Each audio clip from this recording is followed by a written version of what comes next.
You ever look at a piece of wood and realize it's basically just a giant biological sponge with a bad attitude?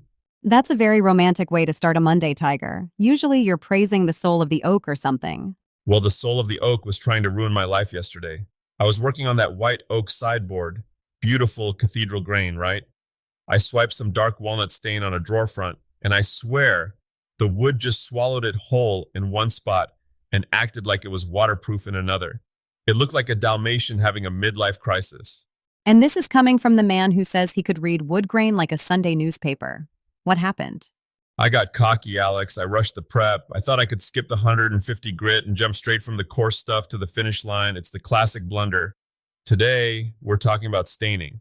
Not just slapping it on, but actually making the wood behave so you get that deep, consistent color that looks like it grew that way.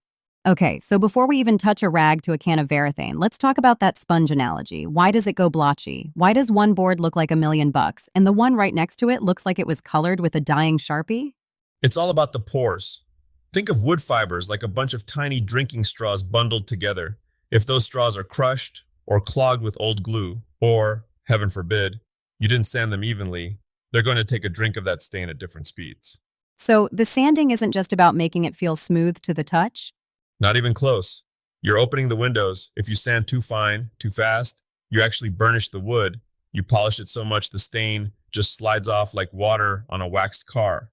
If you don't sand enough, the surface is fuzzy and it'll soak up stain until it's nearly black. I've seen people argue about the grit ladder. Some say 150 is plenty, others go up to 400. You mentioned you tried to skip a step. What's your actual roadmap for a project that doesn't end in tears? You've got to be methodical. I usually start at 120 grit. That's your erasing grit. It gets rid of the planer marks and the little sins from the mill. But here's the secret. Don't skip the middle children. Go 120, 150, 180, and then 220. If you go from 120 straight to 220, you're leaving deep canyons from the coarse grit that the fine paper just can't reach. The stain finds those canyons, Alex. It settles in them, and suddenly you've got these tiny dark scratches staring back at you. I've definitely lived that nightmare. You think it looks great until the pigment hits it, and then it's like a neon sign pointing at every mistake you made 10 minutes ago. Exactly. It's like the wood has a memory and it's very vengeful. And for the love of all things holy, sand with the grain. If you go across the grain, you're basically haircutting the wood the wrong way.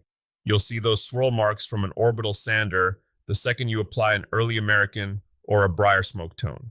Speaking of tones, let's talk about the actual application. I've seen you use everything from a high-end brush to a literal old sock. Does it actually matter how the liquid gets to the lumber? Between us, the wood doesn't care if you used a $20 Badger hairbrush or a piece of your old gym shirt. Please tell me you don't use gym shirts. Clean ones, mostly.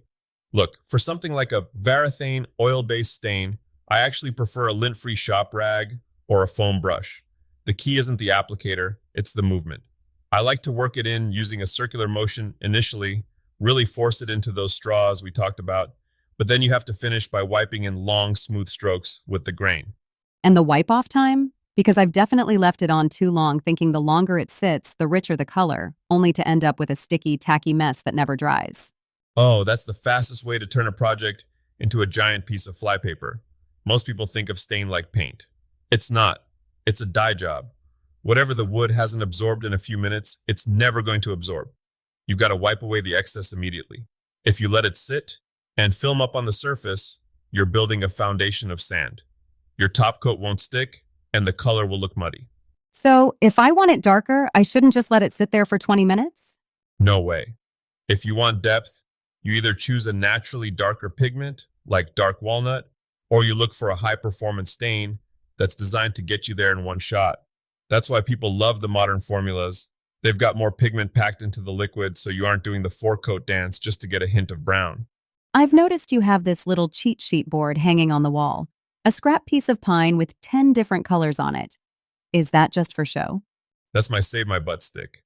One side is pine, the other is oak. You cannot trust the picture on the front of the can. That's like trusting a dating profile picture from 10 years ago. Wood is a living thing. A golden mahogany on white oak looks nothing like it does on maple or poplar. Dating profile for wood? I love that. But seriously, why does it vary so much? Chemistry. Some woods have tannins, like oaks, that react with the stain. Others, like pine, are soft and thirsty. If you don't test your specific batch of wood, you're flying blind. I always keep the offcuts from the project, the scraps, and I run a test strip. I do the full sanding schedule, the whole 9 yards. It's the only way to know if you're actually going to like the result before you commit the whole tabletop to it. Okay, let's talk about the heartbreak moment. You've sanded, you've tested, you've stained, and it still looks a little blotchy in the corners. Is there a undo button, or are we just painting it black at dew point? If it's really bad, you're back to the sander. But if it's just minor unevenness, sometimes a second, very light coat can level things out. Or if you're working with a difficult wood like pine or cherry, use a pre-stain conditioner. It's basically a clear sealer that half clogs those drinking straws so they all drink at the same speed. It's like giving the wood a snack before a big meal so it doesn't gorge itself on the stain. That sounds like an extra step most people would want to skip. They do. And then they call me asking why their coffee table looks like a marble cake. If you're working with softwoods, that conditioner is the difference between a DIY project and a piece of furniture. We've talked about getting the color on, but color is fragile, right? If I leave it as just stain, what happens? Then you've just got a very pretty piece of dirt magnet. Stain is the makeup, the top coat is the shield. Once that stain is dry, usually about an hour for the fast dry stuff, but I like to give it a bit more if the humidity's high. You have to lock it in. Polyurethane? Usually. It's the gold standard for a reason. It's tough, it's clear, and it protects against the 3 great enemies of wood: water, UV light, and toddlers with crayons.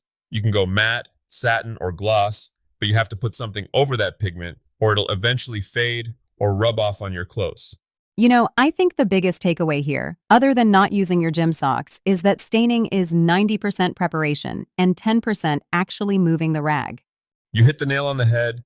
We all want to get to the magic part where the color changes, but the magic only happens if the boring part, the sanding, the dusting with a tack cloth, the stirring of the can, was done right. You can't build a mansion on a swamp, Alex. Well, I think I'm ready to go home and apologize to that bookshelf I ruined last summer. Just remember, the wood isn't your enemy. It's just a creature of habit.